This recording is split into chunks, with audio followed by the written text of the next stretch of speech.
کیا آپ نے کبھی سوچا ہے کہ خاموش دریا، جھیلیں اور مٹی سے بنے تالاب دراصل ایک خفیہ خزانے کی مانند ہوتے ہیں؟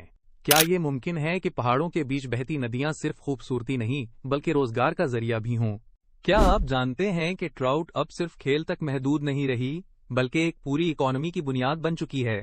اور وہ مٹی کے تالاب جنہیں خاص انداز میں کھودا جاتا ہے، ایک زندہ کارخانہ کیسے بن جاتے ہیں؟ کیا واقعی کھاؤ ڈنگ، لائم اور درختوں کے پتے مچھلیوں کی خوراک میں تبدیل ہو سکتے ہیں؟ اور آخر وہ کون سا راز ہے جو کمرشل فش فارمز کو بیماریوں سے بچاتا ہے؟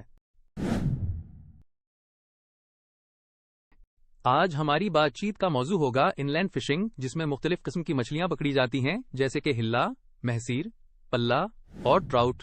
یہ سرگرمی دریا، لیکس اور ڈیم ریزروائرز مثلاً تربیلا میں عام پائی جاتی ہے۔ یہاں فشنگ کو ایک سبسسٹنس ایکٹیویٹی تصور کیا جاتا ہے، یعنی لوگ اپنی بنیادی ضروریات پوری کرنے کے لیے یہ کام کرتے ہیں اور ساتھ ہی ساتھ اسے ایک ایکسٹرا سورس آف انکم کے طور پر بھی استعمال کرتے ہیں۔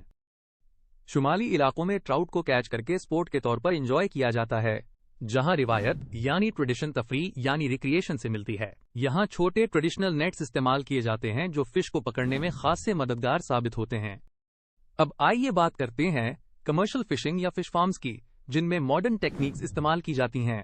ایسے فارم میں ریکٹینگولر پونڈز کھودے جاتے ہیں جو ایک ریگولر پیٹرن کے تحت بنائے جاتے ہیں تاکہ فش کو کارنر کر کے آسانی سے پکڑا جا سکے۔ اس مقصد کے لیے زمین کا فلیٹ اور سافٹ ہونا بہت ضروری ہے۔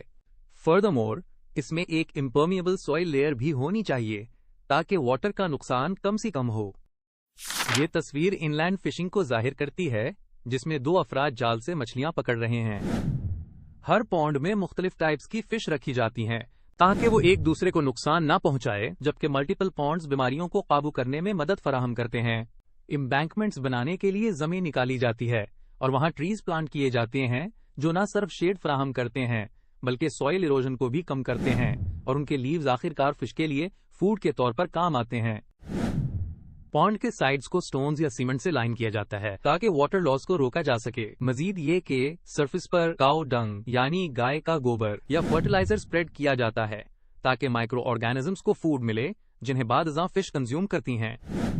اس فارم میں پونڈ کو ابتدائی طور پر ہاف فل واٹر سے بھرا جاتا ہے اور 1 یا 2 ہفتوں بعد لائم ڈال کر پانی کو ٹرانسپیرنٹ بنایا جاتا ہے۔ اس کے بعد پونڈ کو مکمل طور پر فل کیا جاتا ہے اور ہیچریز سے فش لائی جاتی ہیں۔ فش کو ویکسینیشن دی جاتی ہے اور سپلیمنٹل فوڈ مہیا کیا جاتا ہے، اور جب فش ایک خاص سائز تک پہنچتی ہے تو اسے کیچ کر کے مارکیٹ میں سیل کر دیا جاتا ہے۔ ساتھ ہی پیوڈ روڈز بھی تعمیر کی جاتی ہیں تاکہ فش فارم سے پروڈکٹس کو آسانی سے ٹرانسپورٹ کیا جا سکے۔ اس موضوع میں ہم نے جن ٹاپکس پر بات کی، ان کا خلاصہ دیکھتے ہیں۔ آج ہم نے ان لینڈ فشنگ اور کمرشل فشنگ پر بات کی۔ ہم نے سیکھا کہ کس طرح مختلف مچھلیاں جیسے ہلا، مہسیر، پلہ اور ٹراؤٹ کو دریا، لیکس اور ڈیم ریزروائرز میں پکارا جاتا ہے۔ یہ فشنگ ایک سبسسٹنس ایکٹیویٹی ہے جس سے لوگ اپنی بنیادی ضروریات اور ایکسٹرا انکم دونوں حاصل کرتے ہیں۔ شمالی علاقوں میں ٹراؤٹ کو سپورٹس کے طور پر پکڑا جاتا ہے۔ کمرشل فشنگ میں ماڈرن ٹیکنیکس کے ساتھ ریکٹینگولر پونڈز بنائے جاتے ہیں جس میں فش کو آسانی سے پکڑنے کے لیے پونڈز کو ڈیزائن کیا جاتا ہے۔ پونڈ کے سائڈز کو سٹونز یا سیمنٹ سے لائن کیا جاتا ہے تاکہ واٹر لاس کو روکا جا سکے۔ Question 1. Subsistence fishing کیا ہوتی ہے؟ A. Basic needs. B. Extra income. C. Sporting fun. D. Modern technique. Answer 1. Option A. Basic needs.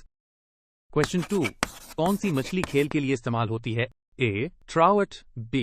Hila. C. Pala. D. Mahasir. Answer 2. Option A. Trout. Question 3. تالابوں کے ارد گرد درخت کیا کردار ادا کرتے ہیں؟ A. Give shade. B. Stop erosion. C. Both functions. D. No benefit. Answer 3. Option C. Both functions.